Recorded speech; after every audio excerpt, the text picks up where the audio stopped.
check-in. So just make sure you check My GPS for your schedule, but you'll report straight to your first period class tomorrow to accommodate the schedule for terpsichore performance tomorrow afternoon. And now I would like to invite Atlee and Jack to the stage to introduce their sister and our chapel speaker, Elsie Elliott.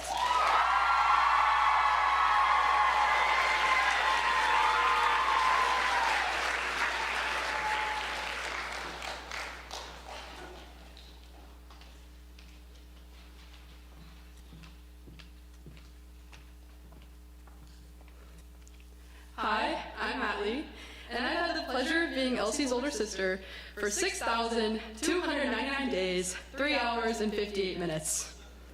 Yeah. Elsie is the definition of a built-in best friend. She is always there to share closets and offers the best advice on what is trendy. She never fails to humble me, and when we come together, our twin telepathy rivals Liv and Maddie. She is always down to wander around Target and gossip over Mexican food, and when I'm with her, she never fails to make me laugh. Elsie, I'm so proud of the person you've become. You have grown up right before my eyes, and I'm so glad I get to spend thousands of days with you. I can't wait to hear what you have to say today, and I know you're going to kill it.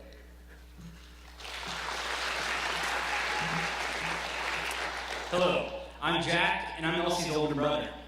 Elsie, it's absolutely crazy to me that you're a senior about to start your own journey.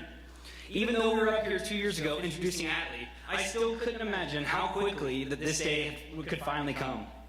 Being 7 years older, it's always been hard seeing Elsie as more than my little baby sister. When we were younger, I didn't feel like we had a lot in common. But over these past few years, and now that we get along, I couldn't be more grateful for the time we get to spend together. I've had the pleasure of watching Elsie grow into a kind, smart, witty, and caring young woman, and I'm grateful for your ability to make people laugh regardless of the situation.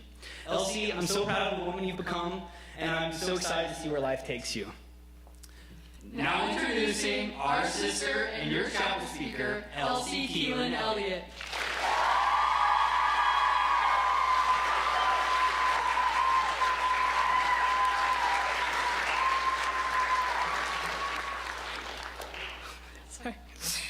Thank you, Atlee and Jack, for that wonderful introduction. And thank you to all of the people in the first few rows. It means the world to me that you took the time out of your day to hear me speak. To my rat, Elle, stay amazing and make the absolute best out of your years at GPS. Lastly, shout out to Tech Crew. You guys, for making every Chapel Talk possible. You guys will always be my heroes. Picture this. It's 2012, and you're scrolling on Twitter. You expect to see an array of Gangnam-style videos and Minecraft YouTube parodies, but trending at #1 continuously is a simple hashtag. Hashtag YOLO. Captioned along with videos of people jumping out of planes or traveling around the world, YOLO became one of the most viewed hashtags on the internet. Now, for those of you who do not know what YOLO means, YOLO is an acronym that stands for You Only Live Once. Made popular by the conspiracy theory that the human race would cease to exist due to a prediction from the Mayan calendar, and fueled by an array of pop music about the end of the world, YOLO became a staple in internet culture, and as of 2016, it was added into the Oxford Dictionary, cementing its place in history. I learned about the term YOLO at a very young age. Being a sticky iPad kid had some benefits, as it became a regular part of my vocabulary in late elementary school. I didn't care about the context in which I said the word in, more about how I was cool and hip because I was using slang words, and proving that I was smart because I knew what an acronym was. I understood that YOLO had a different concept with a bigger meaning, living your life to the fullest because, well, you only live once. It wasn't until middle and high school that I started using the word in my vocabulary and following through with the actions I was associating the phrase with. Some examples include going on a road trip across the country with my sister and our friend while living in a car for 2 weeks under the age of 19. Joining the play Puffs 3 days before it opened, despite only being in musicals before then.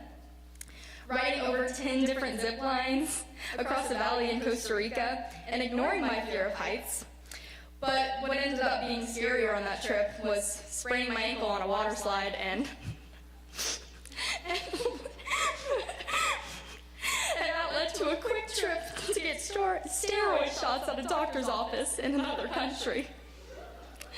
Or committing to a 4-year-long bit about knowing every single word to the song Man or Muppet and attempting to transform it into my entire personality.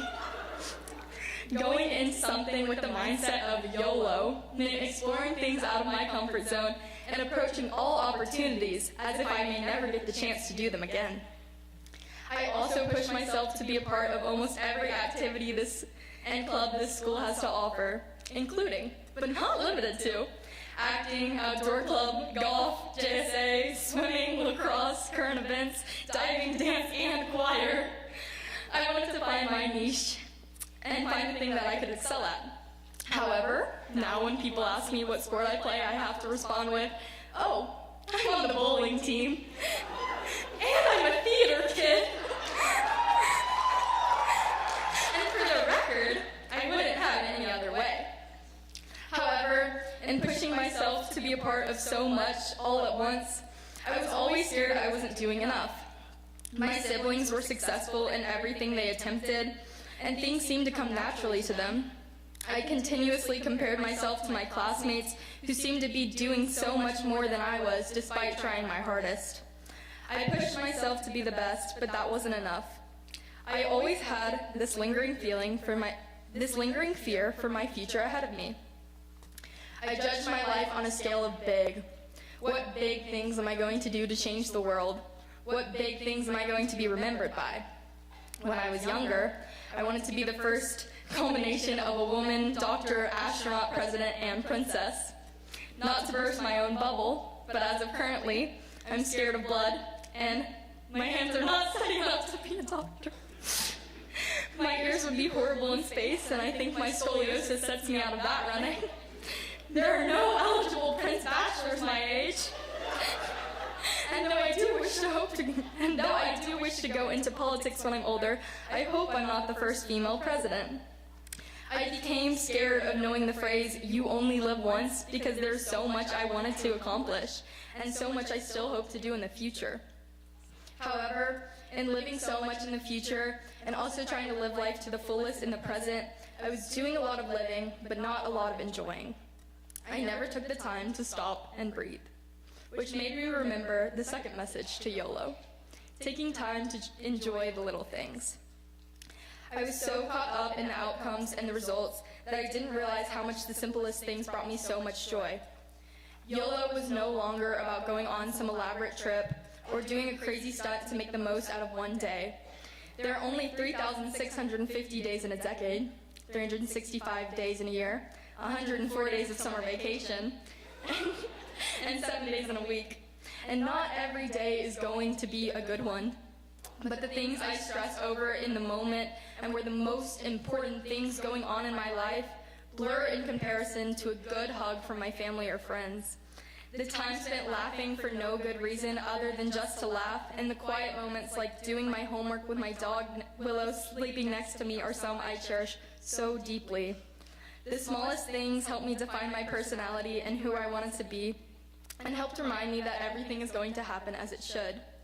Life moves so fast that it is easy to feel like you're missing out, but it's your life and it is so important to be able to take control of it. Now, I know YOLO is more than a phrase on the internet. It's about never giving up an opportunity, facing your fears, and living life to the fullest with no regrets, but also appreciating every moment and the people around you. And if you only live once, make sure your life is worth 1,000. Thank you.